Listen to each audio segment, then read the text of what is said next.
Good afternoon, everyone.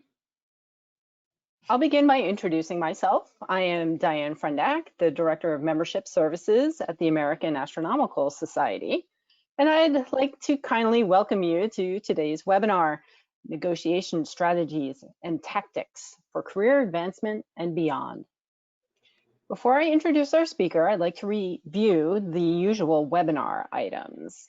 First, everyone is in listen-only mode. However, you are encouraged to share your questions by typing them into the questions pane or the questions area or box in the control panel. I will collect these questions for the Q&A session at the end of today's presentation. I usually will nudge the attendees at about half past the hour via the chat function, and I'll remind everyone to send in their questions. And then please note that this webinar is being recorded and will be posted on the Society's website and to our YouTube channel in the next few days. The webinar recordings will be my segue to my slides, which will go over some of the areas on our website for career resources. Let's see, when you get there, and it's aas.org, you'll want to start at the careers link, which is along the top nav, and then navigate to the Career Resources tab. And here's where you'll find the posted webinars. And you can advance the slide. I guess as a reminder, on the 16th of September, which is in 2 weeks, we'll have a career panel on aerospace careers. So please join us. Also, if you're a member and you're in need of customized career advice or CV review, you can sign up for a one-on-one consultation with Elena Levine. You can add more than one appointment if you need more than 20 minutes. It's 20 minutes for $20. And on that website, you'll see that I guess the appointments end in October, but you can schedule beyond that date if you want to. Pretty much it'll go through the end of the year. Oh, go ahead. Excuse me, Diane, I just want to say, first of all, I want to thank you and the AAS for offering this to AAS members. And just share that this is actually subsidized by the AAS. So this is actually a discounted rate that the AAS is offering you to have a career consultation with myself. We can talk about whatever you want. It will stay private and confidential with me. I do not report back to AAS what we discussed. And so we can discuss your CV, your resume, we can talk about your career goals, I can help you to apply for jobs, look for new opportunities, networking plan, even negotiation and interviewing plans as well. So anything that you need, I'm here to help you. That's great. And we've had some people sign up, so please, it's open to you, so please sign up for those. And now let me introduce our speaker. Elena G. Levine is a STEM career consultant, science journalist, professional speaker, and facilitator of virtual meeting trivia nights. Her book, Networking for Nerds, has the honor of being named one of the top 5 books of 2015 by Physics Today magazine. She writes Your Unicorn Career, a careers column for the AAAS, and is a frequent speaker for the AAS. And now for the main event, Elena, the floor is yours. Thank you so much, Diane, and thank you to the American Astronomical Society. Welcome and hello, astronomers, astrophysicists, planetary scientists, my friends and colleagues within this community, in this universe and other multiverses. It's my pleasure to be here today to talk to you about a topic which I really enjoy thinking about and speaking about, and that's negotiation. And so what we're going to be doing today is we're going to be discussing the mountaintop, the high-level top considerations when we enter into both a negotiation and an evaluation for a job offer. I'm going to give you actually a checklist that you can use if you are evaluating a job offer. And we're also, of course, going to talk about negotiation strategies and tactics. As always, you are welcome to tweet anything that I say. You're welcome to take photographs of any of the slides. If you tweet, if you post anything, you know what? Tag us. Let us know so we can repost what you post. So handle is AAS_office, handle at Elena G. Levine, hashtag networking for nerds. And as usual, I also invite you to join me and connect with me on LinkedIn, because that is the primary way that I share free career planning resources, including invitations to other career planning webinars, articles, templates, tip sheets. Let's connect, and you don't even have to customize your invitation. My LinkedIn profile is simply Elena G. Levine. All right, so as we were preparing this webinar today, I was talking to Diane earlier, and I realized that the suit that I'm wearing, the outfit that I'm wearing today, actually has a negotiation story associated with it. And I haven't worn it in so many years because I couldn't fit into it. And thanks to COVID, not only am I able to fit into it, but because of the miracle of the half suit, I don't have to worry about the skirt anymore, and I just have to worry about the top. So let me tell you the story of this suit, which I absolutely love. I love the suit and I love the story. So many years ago, I was shopping at a store. I believe it was Nordstrom Rack, or could have been the Neiman Marcus outlet. So these are outlet stores, so deeply discounted prices. And I went to try on this suit, and it didn't fit in the size that I picked. So I asked the person in the changing room, do you mind getting me this in this size? And she said yes. And 20 minutes later, she had not come back. And when I poked my head back, I said, can you get this for me, please? I mean, it's her job. And I didn't say that, but I said, could you get it for me, please? And she says, you know, I will when I have a chance. So I was a little irritated by that, but no problem. I got dressed, went out, got the dress and the suit jacket in the next size, came back, tried it on. Again, it didn't fit right, but I really, really liked it. And then I asked her again if she could help me, and in this case, she just pretty much dismissed me. So I was on my own. But like I said, I really had my eye on that suit. And just like you and me, when we have an eye on a cupcake that we absolutely have to have, I had this eye on this suit that I absolutely had to have. So what I did was I went to the cashier after I had gotten dressed and decided what size I actually wanted in this piece. And I went to the cashier and I said, can I speak to the manager, please? And the manager came by and I said, listen, this is what happened. I really want to buy this, but what can you do to show me that you value my business, especially since I was spoken to in a rude way by this person in the staff? And let's be clear about that. She was rude to me in the interaction. So she said, show me the suit, and I showed it to her. And she said, and it was already marked down a little bit. And she said, all right, well, what I can do is I can mark down the matching dress if you like. It was like 30% off and then 30% off. I said, that sounds great, but I have an idea. Why don't we do 50% on the jacket and maybe 50% on the dress? And she said, okay, we can do that. So I ended up saving money, but what was more important for me, and this is something that I want to share with you, is that it's important for us to negotiate in day-to-day scenarios, because those are low-stakes scenarios. Me buying a suit, who cares? Me getting a job, me pursuing my next postdoc appointment, me getting what I'm worth in the marketplace and in the community when I go for a professorship or when I go for a job at an organization like a company, that is high stakes. And the more we engage in low stake negotiation, the more comfortable and confident we will be to be able to negotiate in high stake scenarios like the job search. So that is something that I did as part of my training. My negotiation training is ongoing. I try to negotiate in lots of different scenarios so that I'm building those brain muscles. When you build those brain muscles, you get sharper, you get stronger, you get more agile in your negotiation problem solving, and that's what we want to do. The other thing that I appreciated about that exchange was the fact that I was being very respectful to the manager. I want you to remember that. Be very respectful to and with the people that you're negotiating with. Even to the staff member who was rude to me, I was respectful to her. I love how Michelle Obama says it. They aim low, you go high. Okay, and so I always try to be respectful to the people that I'm interacting with. There was another thing that really, I think, was highlighted in this story, which is that if you can figure out who the person is that you should be negotiating with, you should negotiate with the person who has the authority to actually negotiate. So in this case, I knew the manager, not the staff member, not the cashier, but the manager would be the person that I would be negotiating with and would have the authority to change prices. So that's why I asked for the manager. And the final thing is that in sharing that I wanted to get this suit, I wanted to buy this suit, what can we do? What can you do to show me that you appreciate my business? Because this is where I love to shop. By demonstrating to the other party that you are trying to build a win-win with them, that you want to provide them something in exchange for them providing you something, that we're building a mutually beneficial, long-term, perhaps even relationship, because that's what we were doing. We were investing, and by interacting with me, the manager was investing in a long-term relationship that I would have with the store. By knowing that this is what is a driver of successful negotiations, this win-win, I knew that there could be a possibility that I would emerge successfully from this negotiation, as would she, that we would both get something from that exchange.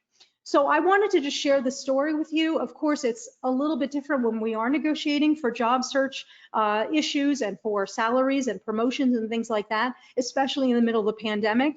But the principles are still applicable. So we'll talk about that.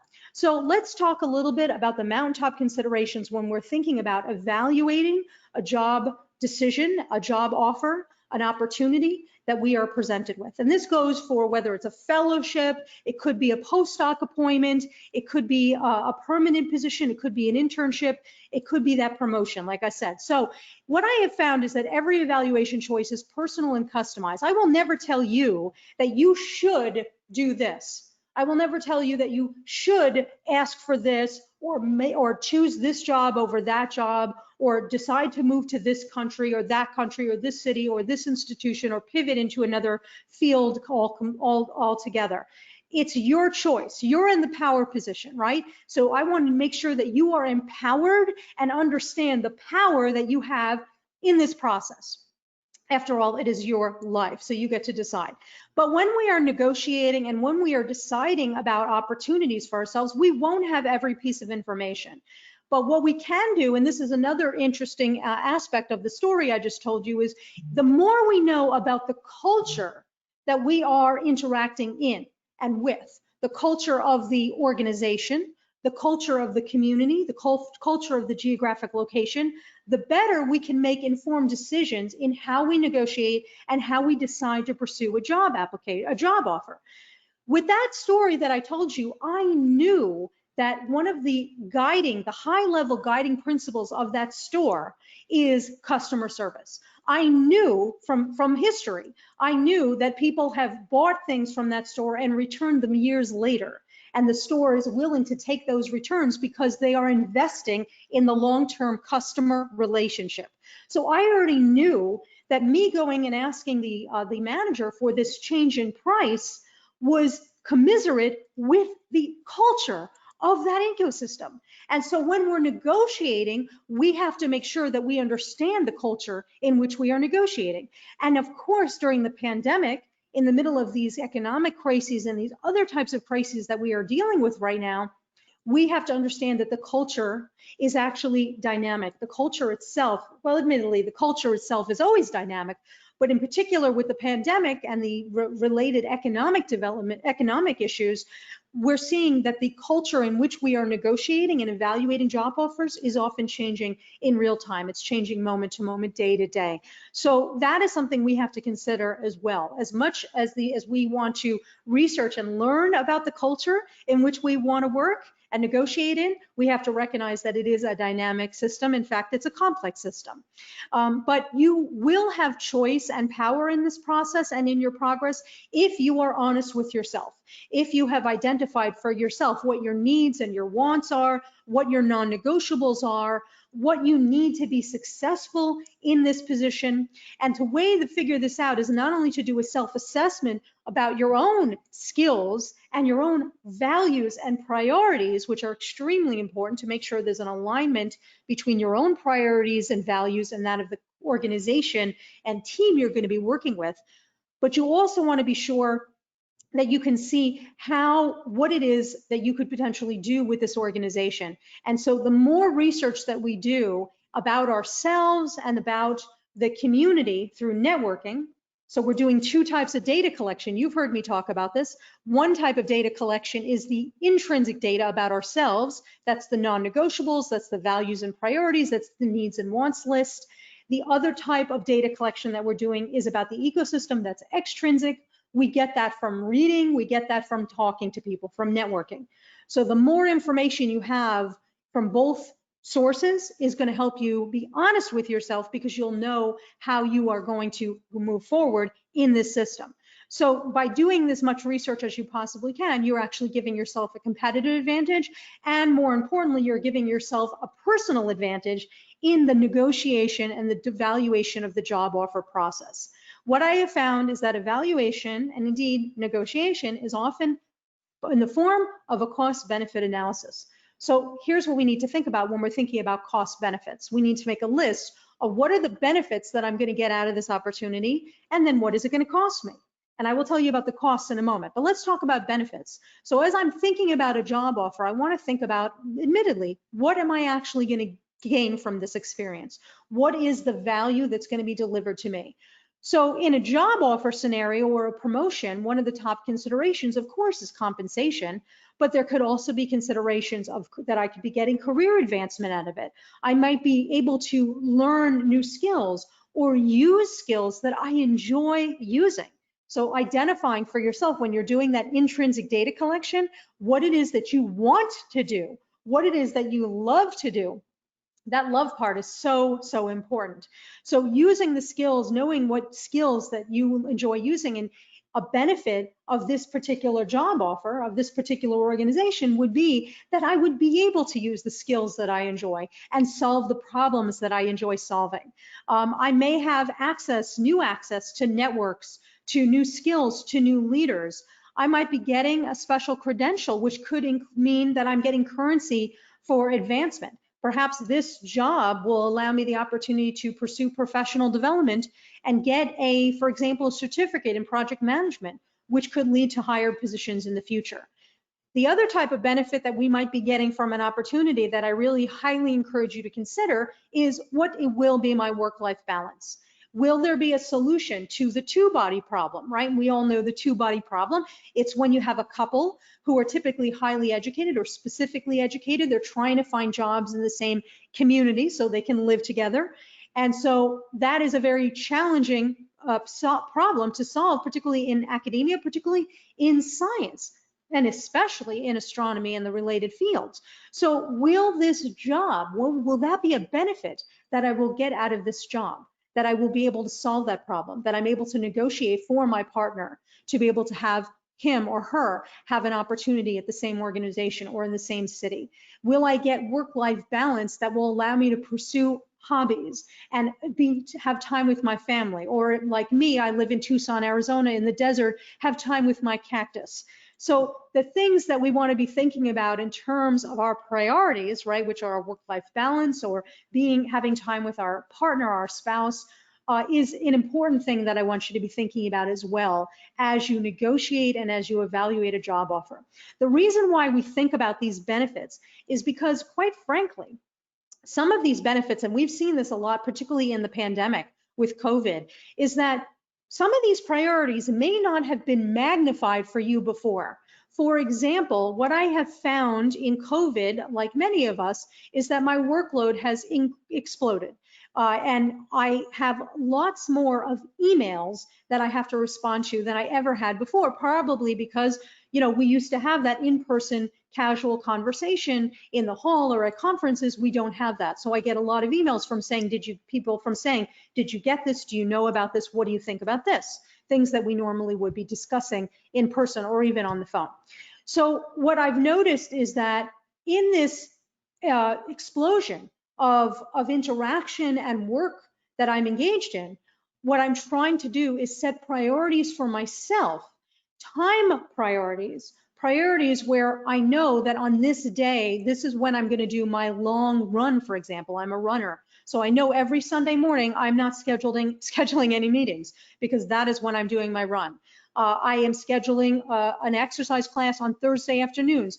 That is when I will do that class, and I'm not going to replace it with anything else. So what I'm seeing is that just like the ecosystem is dynamic, my interaction with the ecosystem is also dynamic. It has changed, it continues to change, will continue to change. And so I have to be mindful of how my priorities and my own goals and values are changing in the middle of the pandemic. That's a really important thing too. Now let's talk about the costs, right? And what will this job, if I take this opportunity, if I take this postdoc appointment, what will it cost me? Now, cost is not just compensation. Cost is not, if I take this job versus another, I'll be paid less. So that's going to cost me money. It's not just about the money, although that's an important part. But it could also be benefits like health benefits, which of course are incredibly important in the middle of this pandemic. It could be a career impact. If I take this, will it take time away from my overarching career goal? Maybe my goal is to work for NASA. And if I take this role, perhaps in an institution where I'm not doing as much research in scientific missions to space anymore, even though this is a great job and it's fabulous and it has a lot of benefits to it, I'll be able to do things that bring me intellectual joy. I'll be able to work with people that I enjoy working, but will it distract and detract away from my overarching career goal to get a job at NASA one day? So by measuring the career impact as a cost, we can actually look to see whether or not this is the right opportunity for us to pursue. Now, before COVID, we might also discuss commute time. And I will be giving you an example of that in more detail in a moment. But the idea is one job might actually be something that we could have within our community. It takes only a half an hour to drive to that job, whereas another, it might cost me 2 hours in each direction to get to that job. That's a cost. The commute time is a cost. Now, right now with COVID, where we don't have commute times pretty much, some of us do, but where the commute times have changed, of course, that also is dynamic. We need to be able to think about, all right, what will me starting a career in the middle of the pandemic potentially cost me? What are the benefits that I will be able to get from this opportunity if I start the job remotely? You can be thinking about that. And you should be thinking about it on the other side from the cost. We're doing a cost benefit analysis from the cost side. If I start this job remotely, or when I start this job remotely, what will it cost me?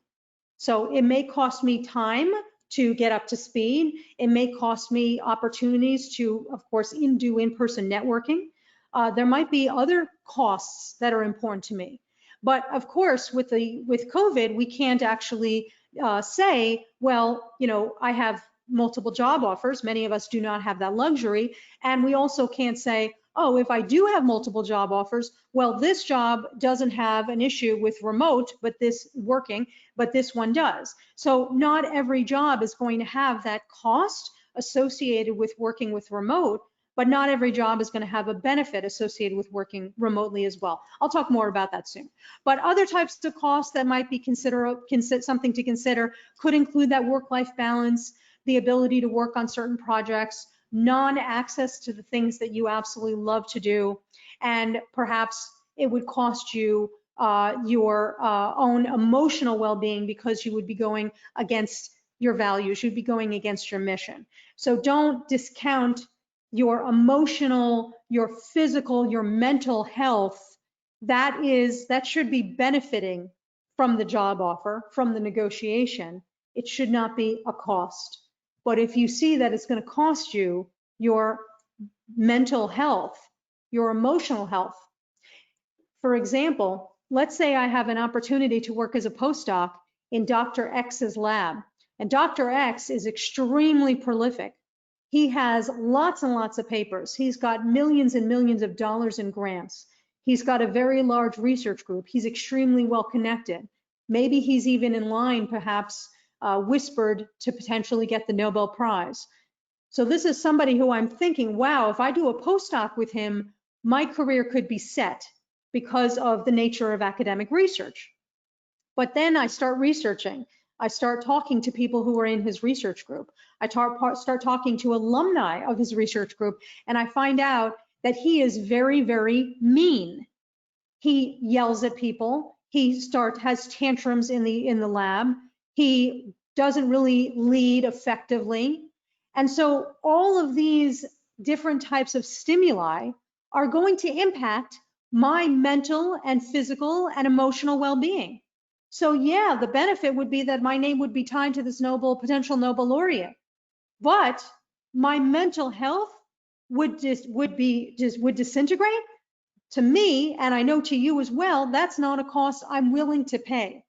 So that's the question for you when you're coming up with a list of costs. Are you willing to pay the cost to have this job, to work in this role? So to give you a checklist, I want to give you a checklist, and you can, like I said, you're welcome to take a photograph of this slide. This webinar is being recorded, as Diane said, so you can go back to look at this, but I wanted to just share this with you. This is actually just some of the things you can put on your own personal customized negotiation and evaluation checklist. Before we negotiate, we have to know what it is that we are evaluating. We have to know why we are evaluating. We have to have parameters that we are specifically evaluating. So this is what we're listing.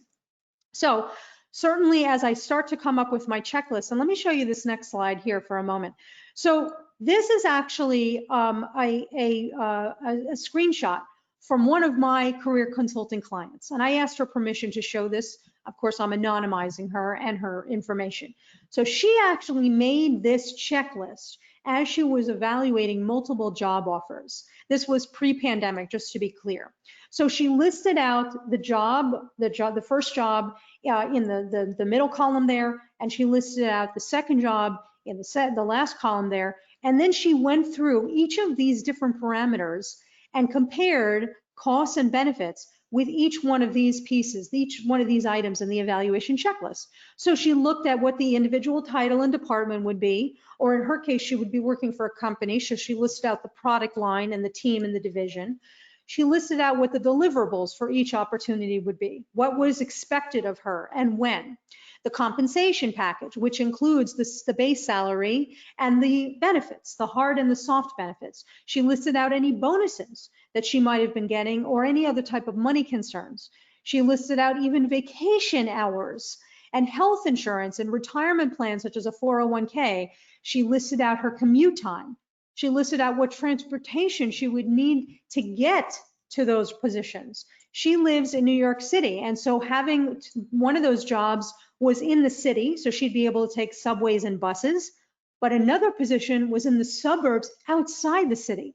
Commute time was considerably higher, and the use of transportation was also increased because she'd have to take several modes, and it would be a more complicated endeavor. She also found out, and this is something we can think about too, and you can even ask this when you're doing the interview, is what is the promotion timeline like? And so she actually found that information out, and she listed that as a potential evaluation parameter. She talked about she looked at and analyzed the onboarding process. So what happens when I first join? How will I get orientation? What type of orientation will I get? Will there be a period of time where I get to learn a little bit more about the different departments, the different team members? Do they provide that training and that mentoring? Other types of parameters that she explored and that I think about when I'm doing an evaluation checklist is time and other resources for professional development and time and other resources for individual projects. Will this opportunity allow me to pursue projects which are still appropriate for the organization, but are not necessarily tied to my job and tied to my job evaluation, to my promotion and tenure evaluation? For example, the company 3M, which we all know, it's a materials company, and they do lots of different types of technology, but something that we're most familiar with are Post-it notes, right? We know Post-it notes, well, they come from 3M. And 3M has a very famous rule or culture. It's called the 15% culture. And what that means is for research and development scientists and engineers, they are given approximately up to 15% of their time to be able to pursue research and projects that are not tied to their specific job function, but would potentially be a game changer and a potential windfall for the company and even for the employee. And you know what? That's actually how Post-it notes were invented. The glue, the adhesive that is used in Post-it notes, it was invented through this 15% culture. Now, as a scientist with a PhD who's going to potentially join 3M, to have that as a benefit, that's something very useful for me, because especially if I'm shifting outside of academia and I love doing research, but I know that in a company, doing research, doing R&D in a company is always tied to the mission of the company. It's always tied to a product that the company can ultimately sell. Here at 3M, I would have the opportunity to still do that. I'd be doing research tied to that product line, but I would also have this additional time that I could do to explore other avenues, which might end up being something very successful for myself and the company.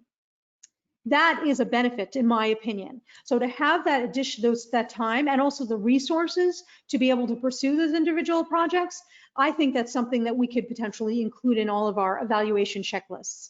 I might also ask, in terms of my evaluation, is there networking opportunities? Is there sharing of intellectual resources? By that I mean, are there specific mechanisms within the organization that allow for innovation to be shared across departments? Now, of course, within universities, it's almost standard in some cases where departments are welcome to interact with others. They may not necessarily be told, physicists, you should be talking to the people in cancer biology. But generally, if a physicist had an idea where they could actually collaborate with somebody in cancer biology, that would be generally welcome. So there is that mechanism that generally allows for interdisciplinary investigations. In companies, not necessarily, that doesn't necessarily exist. So to know that my company, my employer, has those mechanisms in place is very, very useful. One of my favorite examples of that is Amazon. A friend of mine works for Amazon, and he told me, I wrote about him for Science Magazine a few years ago, he told me about how the company allows its R&D staff and also staff in other divisions around the world to take ownership of a problem. If they see a problem that exists within the boundaries of Amazon that they could potentially help fix, that would change something for Amazon, that would improve systems for Amazon, for its customers, save money, save time, save resources, the employee is given the autonomy. They are empowered to be able to propose that they would solve this problem and assemble a worldwide team if necessary to attack and address this challenge. And so that seems to me to be something very positive associated with the Amazon culture. And that's a very specific, formalized mechanism to promote innovation, to promote that interdisciplinary activity and engagement. That to me is something I would be interested in learning about more and seeing if that was something, and evaluating a job offer and negotiating based on that. There could be other perks. Pre-COVID, there might be meals, there could be access to a fitness center. Right now, of course, one of the things I'm thinking about as I'm evaluating a checklist is, number one, will they allow me to start my job remotely? Do they have a specific mechanism in place to allow me to start my job remotely? If not, what will they be doing for me to assist me in the onboarding, assist me in the engagement? I wrote an article that's going to be coming out in Science Magazine very soon about this topic, about, in particular, faculty career development in the face of the pandemic. And one of the people that I interviewed has a job already lined up for her. She was given the contract before COVID at a university outside of her nation. And what happened was, when the pandemic shut everything down, she was not allowed to travel. There was a travel ban, of course, in place, not to mention the fact that we weren't able to get on planes. At least many of us were not interested in doing that for safety reasons. She was not able to join the department. But what the department did was they actually engaged her. So they're engaging her, they're allowing her to sit on faculty meetings. I think she's going to colloquia. She is still being considered a member of the faculty, and they've assured her that when the borders open, when there is an opportunity, she will be able to join. So the other thing that I think about when starting remotely in terms of an evaluation and negotiation checklist is, will the employer give me the tools that will enable my success in the middle of this pandemic to be a useful member, to be a productive employee? For example, for those of you that are migrating into professorships or into teaching roles, will the university give you the camera? Will they give you the document camera? Will they give you other types of tools that will allow you to teach remotely in a successful and creative way? So that's the kind of thing that you can ask. So this was the checklist, and we just went through, I went with her, and we just went through each parameter down the list to see what was actually worth more to her. So which job had more benefits versus costs, and that's how she made her choice. But I always say, what about the organization's values, right? So there should always be an alignment between your values and mission and the values and the mission of the organization. You should see the ability to grow here, and you should absolutely see and experience throughout the entire process. And when you talk to alumni of that organization, people who were former staff members or professors from that department, you should be able to calculate that there is clear respect, appreciation, and inclusion for everybody's voice. That's an important thing. So when I think about the organization and its commitment to diversity, I include that here with our discussion about negotiation, because this is absolutely paramount to all of our success. If we are to be successful as an individual in an organization, a university, a department, a company, wherever it is that we work, we absolutely have to know what the organization's commitment to diversity, equity, and inclusion is. We have to absolutely know that it is in line and aligned with our own values. And we have to absolutely know that they are making actual actions. They are taking actions that not just speaking, not just public relations, but they are taking actions to support and encourage diversity, equity, and inclusion. The inclusion part in particular, that everybody's voice is heard, that there is a way for all of us to do our best work, that we are empowered to provide our most productive and creative ideas, that we are given the tools to be our most successful.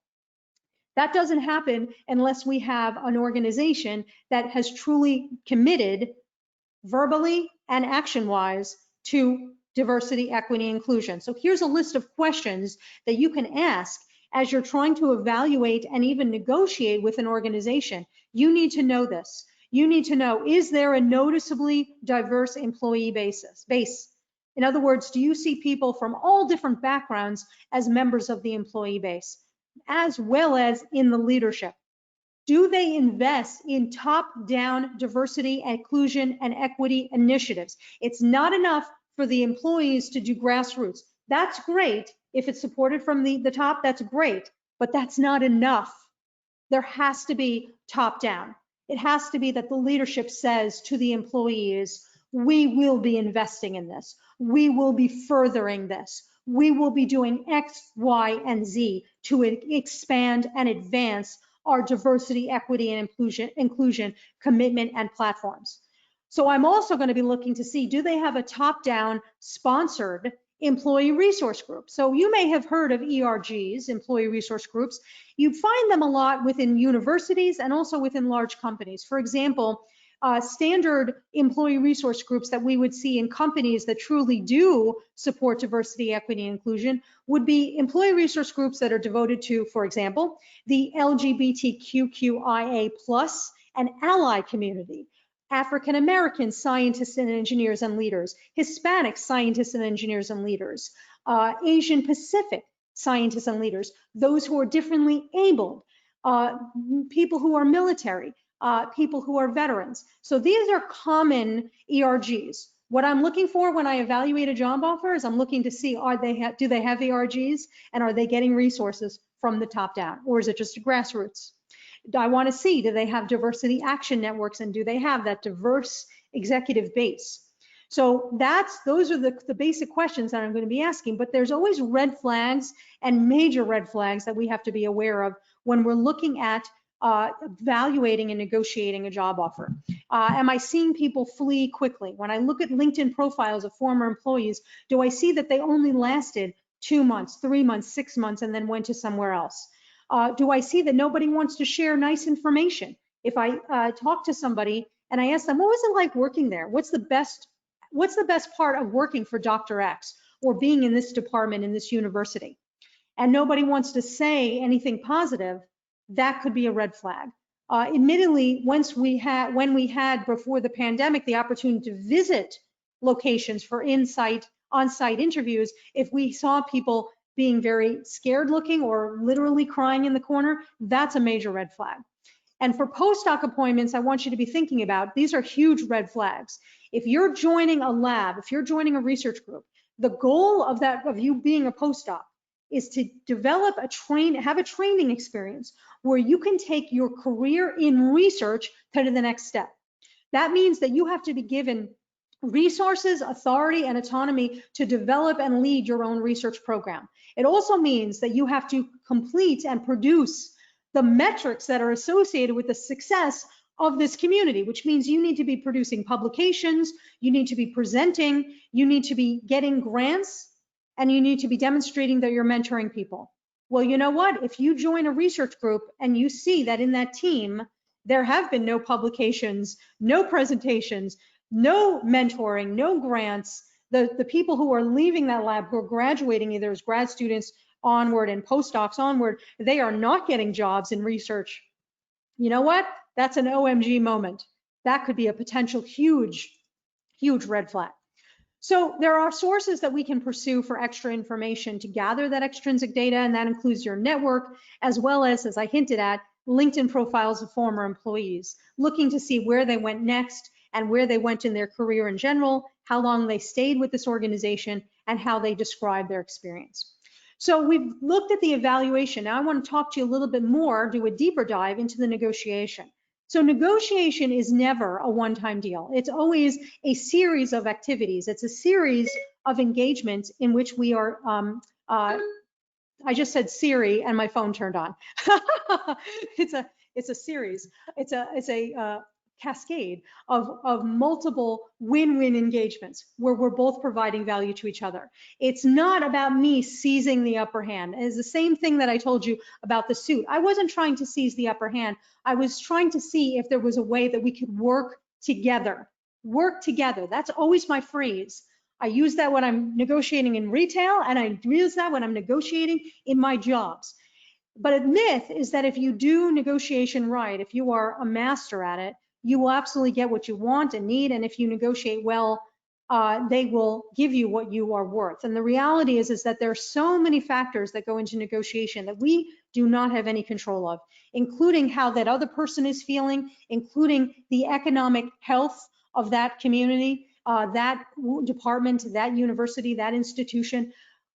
The best we can do is build up our negotiation skills now so that when we are dealing with those higher stake environments, we will be more comfortable and confident. The best thing that we can also do is to understand what it is that we need from in terms of costs and benefits from these opportunities. By doing a needs and a wants list and a cost benefit analysis of what we aim to hopefully get from our career and this opportunity and what it would cost us in our career and in this opportunity, we're arming ourselves with a lot of data that can actually help us.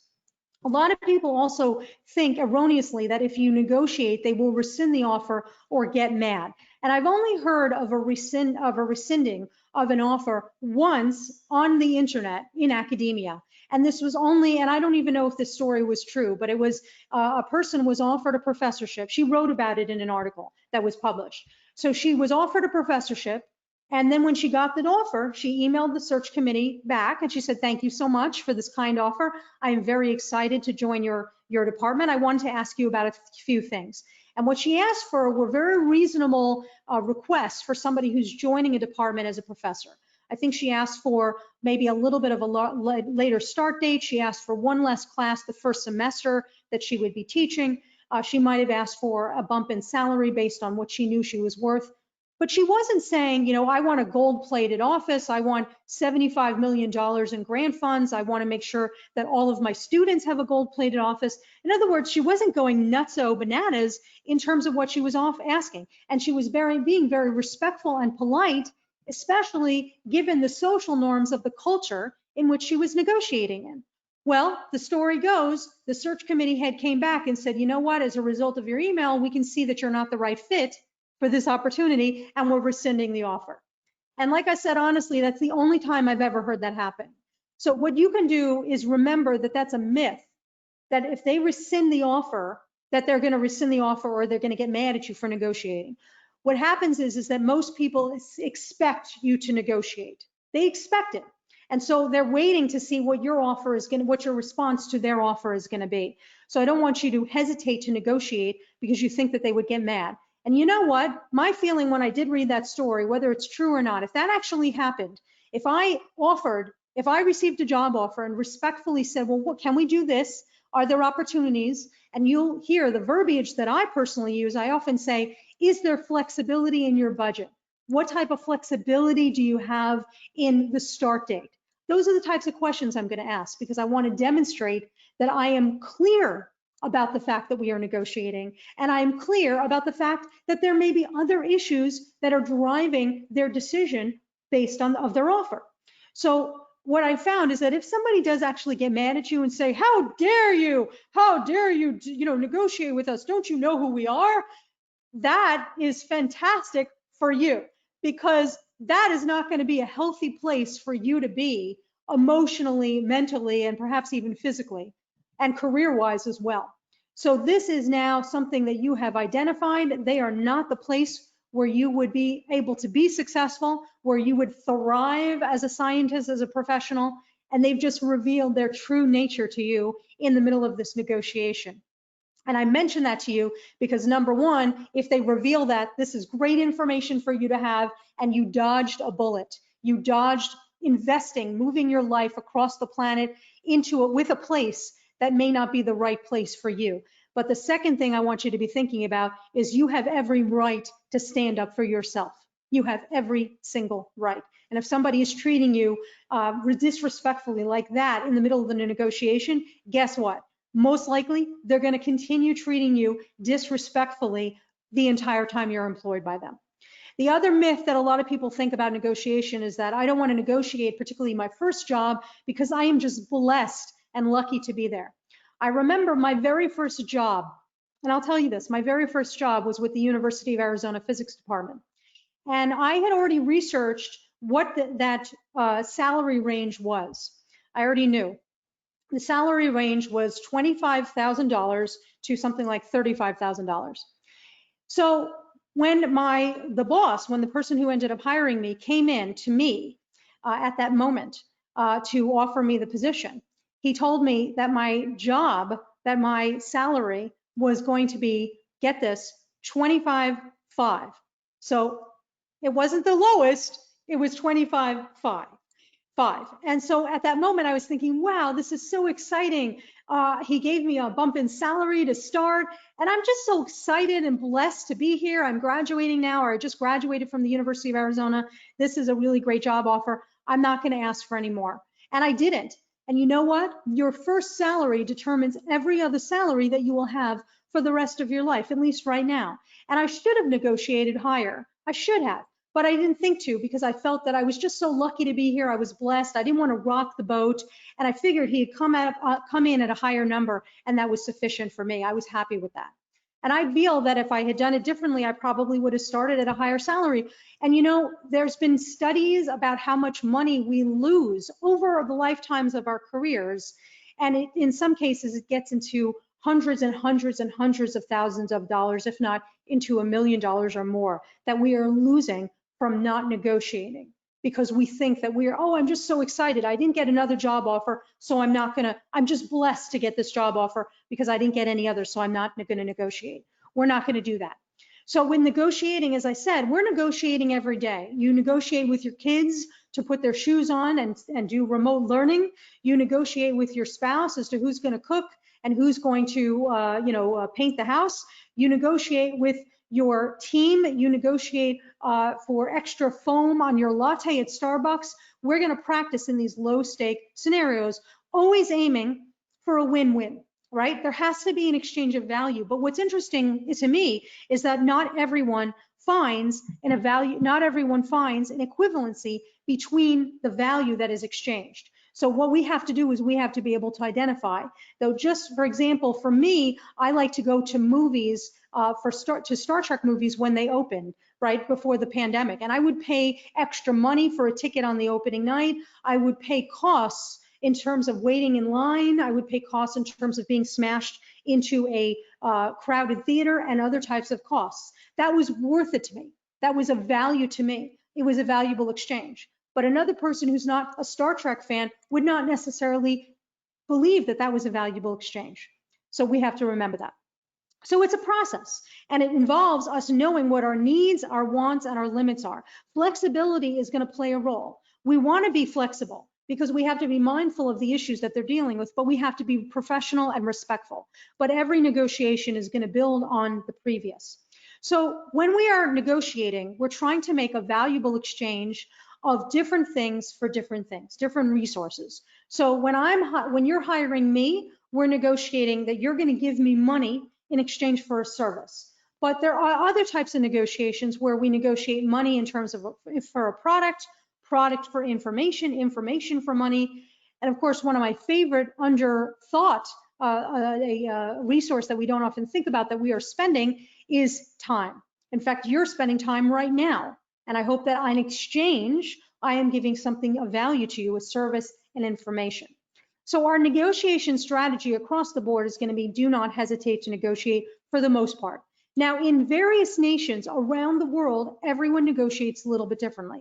In the United States, if you were applying for a position in the US, the negotiation would be a little bit more open. It would also be potentially a longer negotiation, and more departments and companies are open to a negotiation where we shift the compensation package.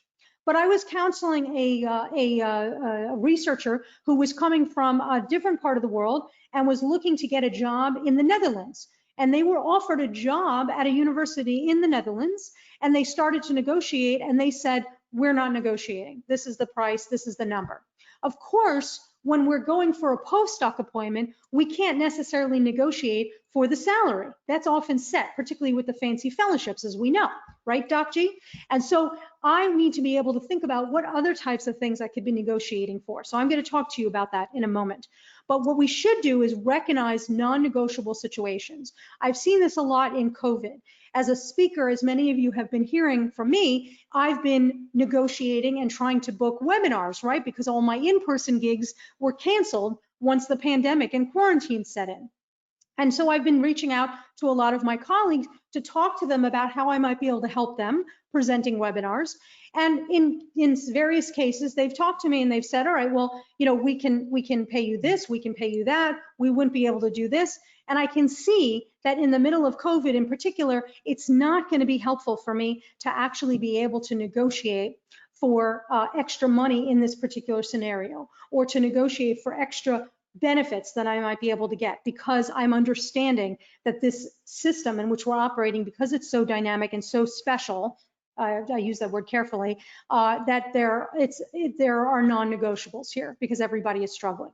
So when we think about the compensation package, what I want you to do is think about, let the other party, if you are applying for a job, let the other party mention money first. So you don't have to mention an amount for the compensation package. So I suggest in general that you don't reveal your salary until later on in the conversation. So I want to tell you how you actually do that. So let me give you a quick story to share that, to illustrate that point. So many years ago, I was applying for a position at a museum in Philadelphia. I live in Tucson. And one of the first things that I did as I was researching this opportunity was to figure out what the salary conversion rate is between Tucson dollars and Philadelphia dollars, because they are not the same. The cost of living is much higher in Philadelphia, and therefore the salary should be higher to meet that.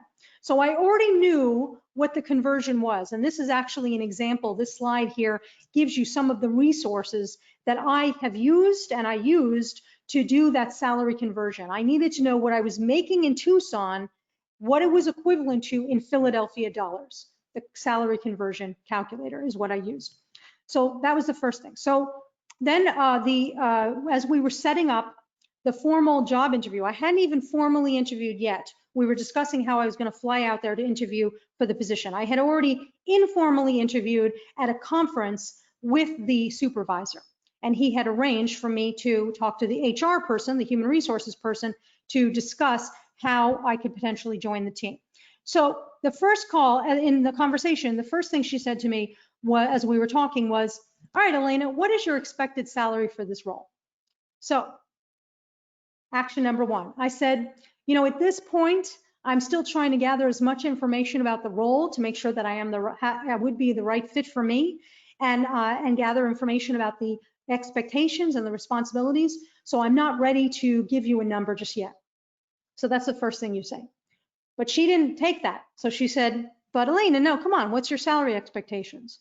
So action number two, I turned it around to her and I said, what is your salary range for this position? And oftentimes I do that. I do that a lot. I ask people, what's your budget? What's your salary range? In this case, she stopped and she actually gave me the range, and it turned out it was something that was so low compared to what I was making in Tucson, in Philadelphia dollars, it would not be worth it. It would cost me too much to live there and work with the salary because I'd actually be making less than I was making in Tucson. So I actually told her that. I put all my cards on the table. I was honest with her. So what you can do is you can actually ask people what range are they thinking about. And if they push you, you can say the range that I was thinking about and give them a range based on your own needs, based on your own research that you've done. So if you've researched that this position typically starts at $100,000, you can give them a range. I wouldn't give them a range of $90,000 to 110 because the range, the job pays $100,000 in general. And also you may have also calculated what you need, and maybe you need 100,000. So I'd actually start a little bit higher. I might say that the range I was thinking about is $105,000 to $115,000 so that you could come to a number that would give you what you need, hopefully what you want as well. So these are a couple of the salary conversion calculators and data resources that you can use, including salary.com and glassdoor.com. Even the US Bureau of Labor Statistics has salary information based on different job titles. You can use that to evaluate. And another thing I really appreciate is the state university databases. In the United States, every state university is required to publish online its salaries of all of its employees so you can compare. And if you see that you were offered a position that was so much more or so much less than what you would expect from a state university and you're applying for a private university, that is potentially a red flag, but something that you could potentially negotiate. So for my last slide for today, I wanted to talk to you about what you can negotiate, and then I'm going to stick around for questions. So we need to understand what's valuable to us, right? This is part of the cost and the benefit analysis. So the benefits. We need a salary, we need certain hard benefits perhaps, and soft benefits like a flexible work schedule, the ability to work remotely, maybe even professional development opportunities. Certainly, especially right now, we need special tools to teach, to do research online. There might be one-time perks.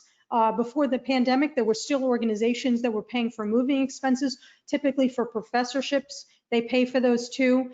There might be additional resources such as transportation or meals, and then additional parameters that I need to be thinking about, which we've already talked about. In the middle of the pandemic, make sure that you are analyzing your needs and wants list all the time and look to see, will the employer allow me to start remotely? How will I be able to do that? What specifically will I be doing? Will I safely be able to start my job right now? If I start my job remotely, if it's involves teaching responsibilities, will I be able to join the department? Will I have to go to campus? How are they actually doing the teaching? Is it in person? Is it remotely? Is it a hybrid?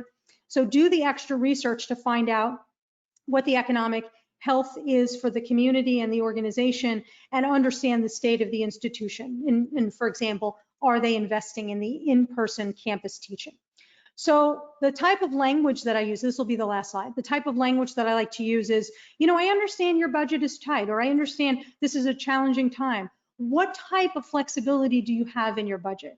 My skills and experience will provide a great value to your organization. I'll be able to jump in immediately. With that in mind, do you have ability to adjust your salary budget? So those are the types of phrases that I actually use. So with that, I want to thank you. The rest of this was just what you should not be doing in negotiation. You shouldn't threaten bad publicity or threaten to take it or leave it. That's not good form. But what you can do is once you reach a favorable resolution, express gratitude, follow up as required, and get everything in writing. So with that, I want to thank you so much. You're welcome to continue tweeting and posting. Join me on LinkedIn. My URL on LinkedIn is Elena G. Levine. I'm here at your disposal. What can I do to help you negotiate better? Thank you so much. All right, thank you, Elena. I have some questions for you, and I'm going to lead off with this one. It's from Regina, and is it appropriate to ask for a raise during COVID? What are the best ways to do this, given the financial difficulties that many companies or colleges, universities are having? So thank you, Diane, for that question. Regina, thank you for that question. Very important question, something we're thinking about right now. So it is appropriate given certain situation requirements. So one thing I would think about is certainly what is the economic health of this institution, of this company, this university, whatever it is that you happen to be a part of. So are they laying people off? Are they furloughing people? In which case this might not be the opportunity to ask. This might not be the time. You wouldn't get it, and it would be inappropriate to ask right now. But on the other hand, did they just score a big contract? Are they expecting to, is their product line increasing? Are they clearly trying to increase capacity for their workforce? So that would be a first question to ask in terms of the economic health of the organization and the community. The second thing I would think about is, I wrote an article a few years ago for Physics Today magazine. You can find this article. It's called Monetize Your Success for Physics Today. You can read it online for free. And in that article, I talked about the idea that we have to, if we're asking for a promotion or a raise, we have to be able, we're asking for money, right? We're asking for additional monies for us. So what are we going to provide? What have we provided in exchange? And what's always useful to do is to quantify our success and to be able to present that, hopefully in terms of what they consider to be important, which for companies is money to them, so that we could potentially get a salary. So for example, if I was negotiating for a higher salary with a company, I would come into my boss with a list of quantifications of the things that I've done over the last year that are tied to money. So maybe I implemented a number of programs that, because of the nature of what I did, we saved the company 50% of what it normally would spend on this. Or I increased the customer base twofold because of the innovation that I spearheaded and led to fruition into the commercialization of a product.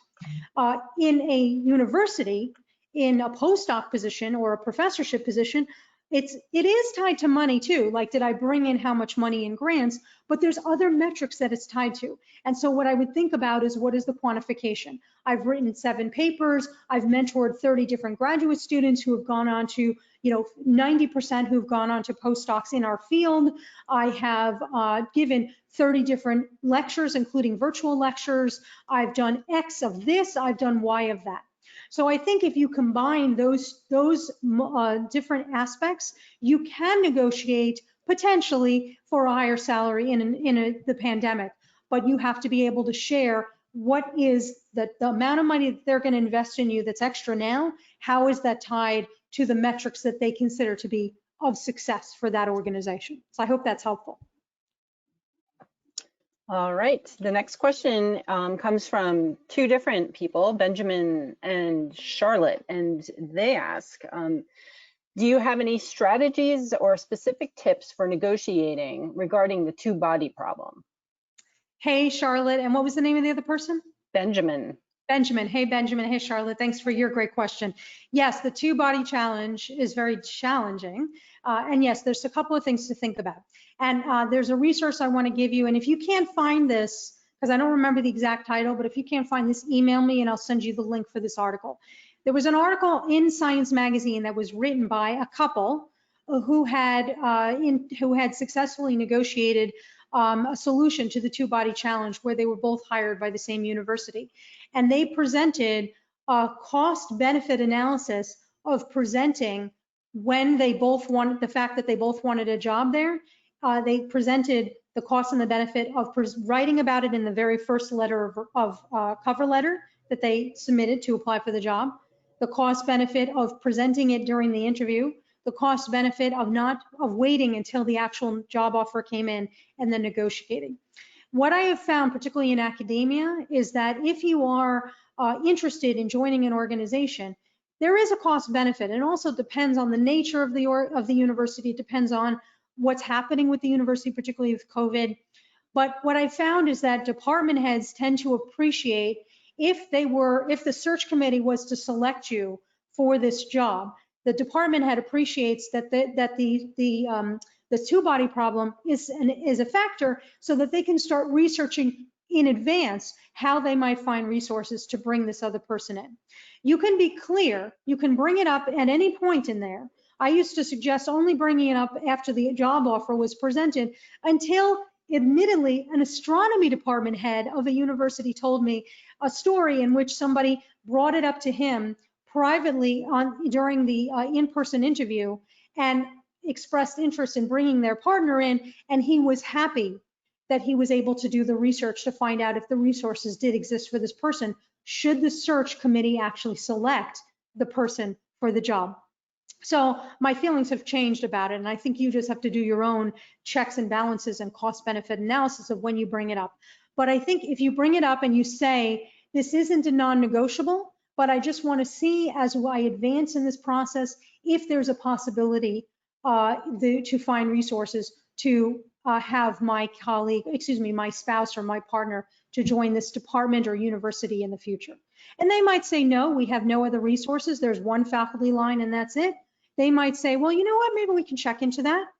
And the reason I used to suggest not discussing it until the negotiation is because I didn't want to taint the interview process and the job offer until the actual job offer was extended to the person, was when I felt that you should bring up this is a negotiation that you're going to be bringing up. But I think in many cases in dealing with the two-body problem, because everybody in academia and science knows that that exists, I think having that towards maybe earlier in the process might actually help you in the long term. So it'll be something that you'll have to decide for you and your partner yourself, and also depends on what nation you're in and where you are in the world, and what organization you're in, but I think it could be something that you could consider. So I appreciate that. Thank you for asking that. All right, this one comes from Rosalie, and she asks, if the application requests a minimum required salary, how do you handle that? Does saying negotiable make you seem ignorant, uninformed, or too cagey? Absolutely, and Rosalie, thank you for bringing that up. I wanted to mention that because oftentimes with some of the applications that we submit, we can't advance to the next screen. We can't formally submit our application unless we actually give them a number value for when they say expected salary or previous salary.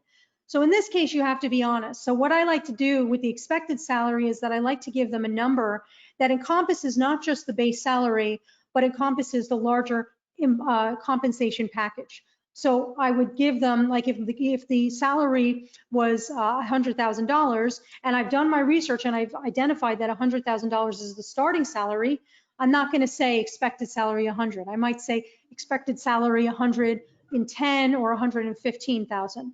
I might also add that to the compensation package for the total number. So I might give them a number that's not actually 100 or 115, but I might give them a number that's 120 or 125. And if I can say somewhere else in the application that the number I'm presenting is the expected compensation package number based on my research for this position in this role, in this city, in this type of institution, I think that would be a benefit to you. So I hope that's helpful to you. Thank you. Okay, this one comes from Victoria. If you find an average salary for a position, how far can you reasonably go over that number for your range? How do you know what is reasonable? And Victoria, thank you for that victorious, important question. So one thing that you can do is by researching salaries in different geographies for different types of roles, you will start to get a sense of how much people are paid for positions. So, excuse me, so let's use this as an example. Let's say that I have identified that I want a job in San Francisco. The companies that I want to work for, the universities that I want to work for are based in San Francisco, specifically San Francisco, not the greater Bay Area. So that first gives me a baseline because then I can start looking to see what people are paid for jobs in San Francisco by looking at geographic publications in San Francisco, business magazines that are based in San Francisco. I can look at the state universities that are based in San Francisco and perhaps in the greater Bay Area as well to see what professors are paid for roles. So that gives me a starting point. The second thing I want to do is I need to do an economic health check for myself. I need to see how much money I actually need if I'm going to live in San Francisco. Of course, the cost of living in San Francisco is significantly higher than, for example, where I live in Tucson, Arizona. So I need to actually calculate how much money I would have to spend on rent, on food, on transportation, on childcare, on other realms that are a priority for me and my family. Once I have that number, then I can compare that to what the typical salaries are for these roles. And that actually helps me to make more informed decisions in terms of what I would offer or what I would suggest as a responding bid or a response to the offer that they submitted to me. So there's a lot of give and take there, but you really do have to know the data about what you need in that marketplace and what you're worth in that marketplace. And then you can make small adjustments. So I hope that's helpful. And Diane, I think we have time for one more question. Okay, yes.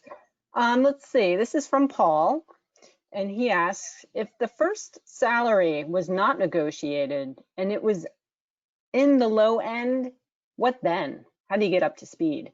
Hey, Paul, thank you for that great question. It's important. It's something that I thought about a lot in my life as I advanced in my career.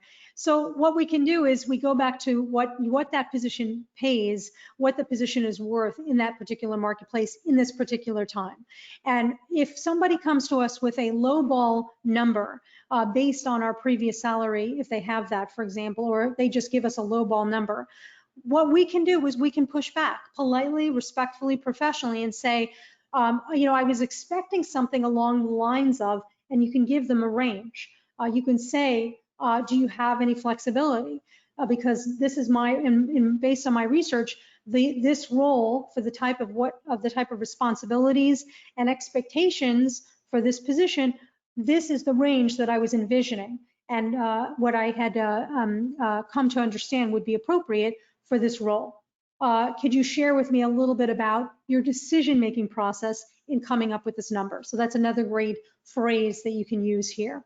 So it is possible to get back up to speed, particularly as what I'm seeing across, in particular, as I'm watching recruiters discuss jobs on LinkedIn these days, I'm hearing recruiters talk more about giving somebody what they're worth as opposed to a salary based on their previous job. And recruiters it seems to be that's more of a trend, but it's still not completely across the board. So the more data that we can present, the better it is for us. So I hope that's helpful. All right, well, thank you, Elena, and thank you everyone for attending the webinar. And please take a note that our next webinar is going to be on the 16th of September, 2 p.m. Eastern Time. And it's going to be a career panel on aerospace careers. Yes. Thank you so much, Diane. Thank you, AAS. Thank you, amazing astronomers, astrophysicists, cosmologists, and planetary scientists. It is always my honor and my privilege to speak with you. I wish you all the best. Thank you so much.